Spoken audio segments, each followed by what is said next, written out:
it over a table and do the kind of things to it that would make Tatiana blush, and then having to describe the whole thing in excruciating detail for the entertainment of others. You can't keep getting away with it! Well, this is it. The final episode of this Human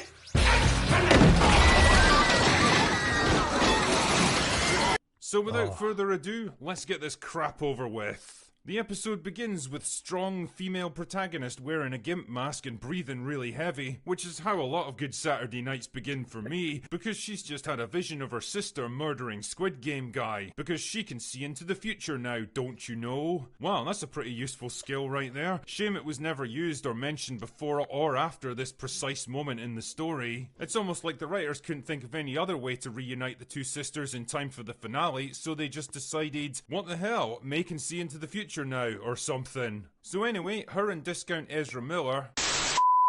In fact, forget that. This actor's officially getting upgraded to premium Ezra Miller because he's way better than that walking flesh lump ever was. Anyway, the two of them head off to Brendok to intercept strong female antagonist and Squid Game guy. Because don't you see the dramatic arc that's playing out here? Our story is about to end where it all began. Again, it's like poetry, so if they rhyme.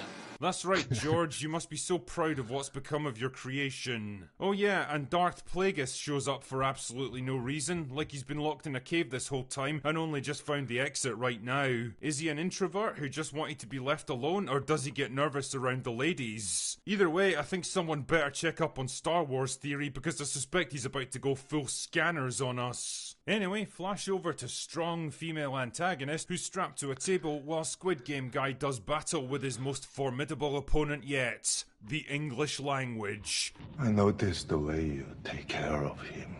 And tries to explain what actually happened to the lesbian space witches, but strong female antagonist is more interested in escaping. How exactly is she going to do that, you might ask? Does she have some cunning plan up her sleeve? Some fascinating trick that none of us saw coming? Maybe she's going to use the power of the Force to break free? Nah, she just asks Pip to unlock her cuffs.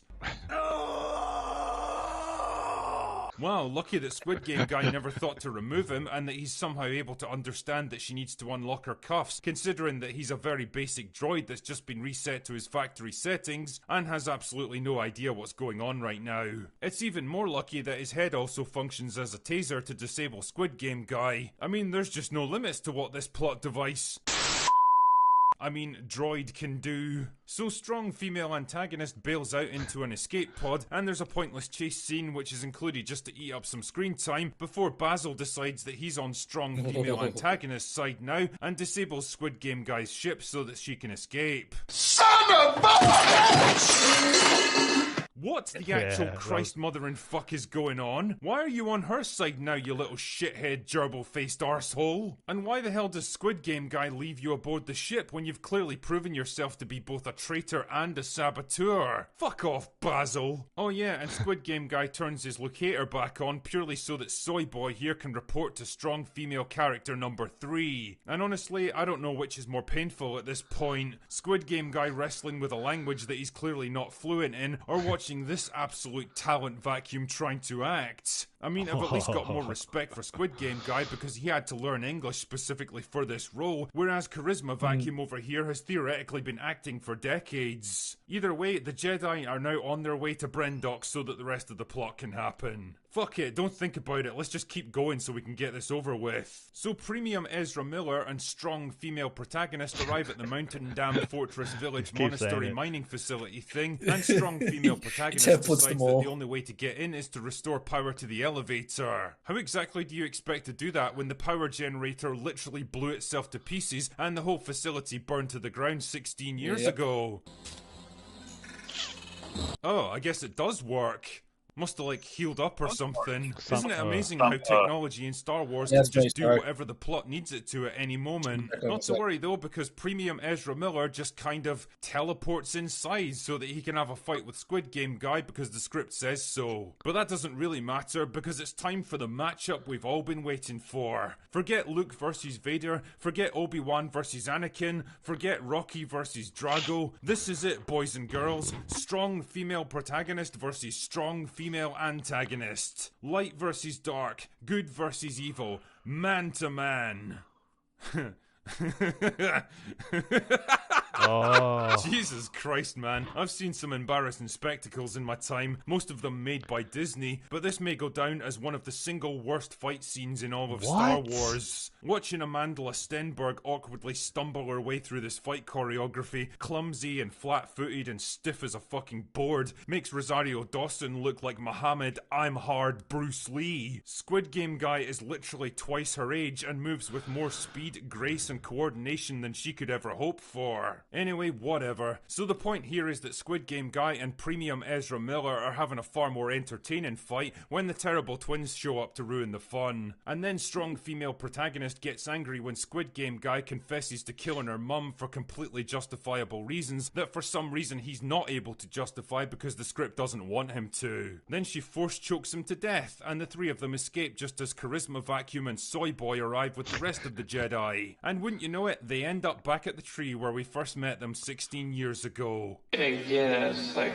toiletries. Shut up, George! And now strong female protagonist has decided to become strong female antagonist, I guess, because now she's going off to train with Premium Ezra Miller to become a Sith Lord. Fucking Christ, where is this story even going? Oh yeah, and because strong female antagonist decides that the Jedi will eventually use her to find them, Premium Ezra Miller offers to wipe her memory so they can't do it.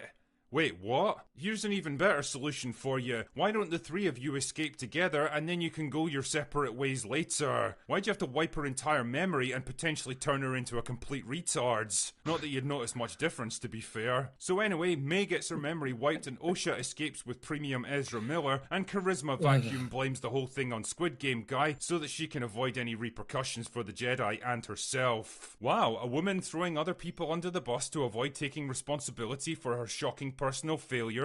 Write what you know, eh, Leslie? And that's it. That's the final wet fart of an episode over and done with, thank God. And now that it's all over, the thing I have to ask is, what the fuck was the point in any of this? What was this show even trying to accomplish? What was it trying to say to us as an audience? I honestly felt like I had no idea who the main character was even supposed to be, who the villains were, what anyone was trying to achieve, or whether I was supposed to empathize with them or despise them, because every single aspect of the writing is so god-awful and ass-backwards that there's no reason to care about any of it. Osha goes from being Smilo Ren's prisoner one minute to leading him directly to May the next, even though he's out to kill May and I don't even know what the fuck Osha plans to do with her. May runs away from Squid Game Guy even though she wanted to kill him in the previous episode and knows that he's gonna follow her anyway, so what does she expect to achieve there? And Squid Game Guy ran away from the Jedi in the last episode, but then activates a tracker to lead them straight to him in this one. Why? The finale for any show is supposed to bring together all the various character arcs, plot threads and mysteries to deliver a satisfying conclusion for all of it, but all we get here is a bunch of morally confused characters we don't particularly know or care about, with motivations that change from one scene to the next, all converging on the same place for unknown reasons. And setting aside all the retarded identity politics that are basically just par for the course now with Disney products, the moral framework of this show is completely and utterly fucked. Characters that are supposed to be unmasked as villains have done absolutely nothing to deserve it, while others commit the most despicable acts possible and then get completely forgiven in a matter of minutes because moral relativism. Morality does not function like that, you fucking spam sandwiches. You can't go around killing innocent people who are just doing their jobs and expect the audience to empathize with you later. Whatever you care to define storytelling as, The Acolyte is the exact opposite of it. Nobody who had even a hand in writing this should be allowed within a nautical mile of a writer's room for the rest of their natural lives. It's not just laughably bad from an acting, production and directing point of view, but when you really think about it, it's downright shocking that something like this was even commissioned in the first place. Any studio head with an ounce of common sense would have taken one look at this script and deposited it in the nearest landfill, but I guess things work very differently at Lucasfilm. Instead, this is what we got. A $180 million joke that's done nothing except further destroy an already crippled brand and unite the entire internet in absolute mockery and disgust. Just another shit Star Wars project to add to the ever-growing list, destined to be forgotten within days of it being over. And as far as I'm concerned, good riddance. See you in hell, ACOLYTE. Anyway, that's all I've got for today. Go away now. Go away now. Go. No. Yeah, this guy. No. This guy's like the. Yeah, he's really Everyone made a name hates for the himself. Acolyte. He's like the main guy now. He's fantastic. You know- he is. He is. I remember I you're watching normally this. agree with everything. You're watching this guy. I remember you watching this guy years ago before he was like Yeah. popular. It was always just him and Chris Stuckman, and I still watch Chris Stuckman, but a lot of what Critical Drinker has to say, I totally agree with. You know, there's a few things I don't agree with. He's not a big fan of a few things, but He doesn't like Ezra all in Miller. all, oh, I can understand why Ezra Miller is a fucking wanker. He should be in prison, but he's not. All right, see He you, gets a he's. Bye, Nelia. Yeah. Oh, you know who he is. Oh my god, yeah. Dude, there is footage of this wanker choking one of his fans, literally choking one of his fans, forcing it to the ground, and also suspicions of him grooming children or whatever. Yet he still gets his movie as The Flash. I know. It still gets released. And then on the Yeah. flip side of it, Johnny Depp, you know, he loses his role as Jack Sparrow from Disney, and he also lost his role as Grindelwald in the Fantastic Beasts, of which Ezra Miller was still in that franchise. He's allowed in it when there's evidence to say he's a violent prick and is like doing weird fucking shit on the side. Johnny Depp gets acquitted of all that stuff, yet he still loses most of his career. You know what I mean? Ezra Miller still gets to have his movie. So Why, there's the though? hypocritical junction of because it's hypocritical.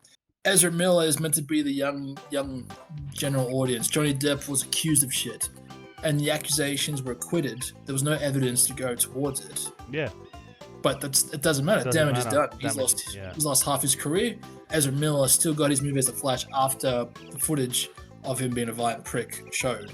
You know what I mean? So therein lies hypocrisy 101. Yeah, massive. Like, how many other people got screwed under the bus?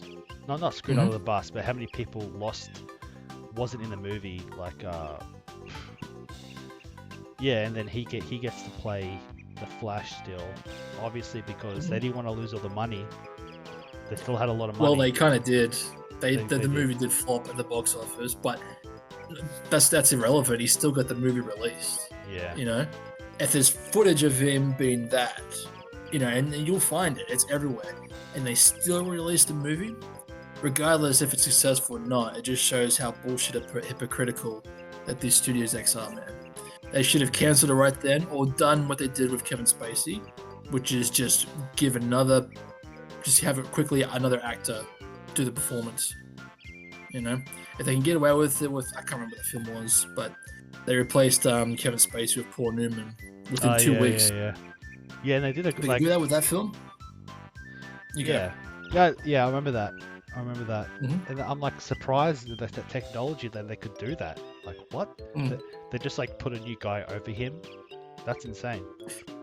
I think for the most part, it was just like they Reshoots? shot Paul Newman by himself, reshoots, and probably CG, but I didn't yeah. really notice it. It was more of it was a drama. It was based on a true story, but nonetheless, like the fact that they let that movie get released, despite all that, is a joke, complete joke. Yeah. Anyway, irrelevant to what we just watched. But now Ezra Miller, he's done now. He's not got any other movies coming up or anything. Good. I mean, not does that I'm he? aware of. I don't know if he does or not. Yeah. I hope he doesn't, because then again, it's just bullcrap. But yeah, just another fine example of stuff. Anyways, yeah, the Acolyte was trash. In the most politely way. Was It that season absolute 2 or season garbage. 1? That was season 1. Thank God there won't be a second season. Yeah, they everything wrong with the modern TV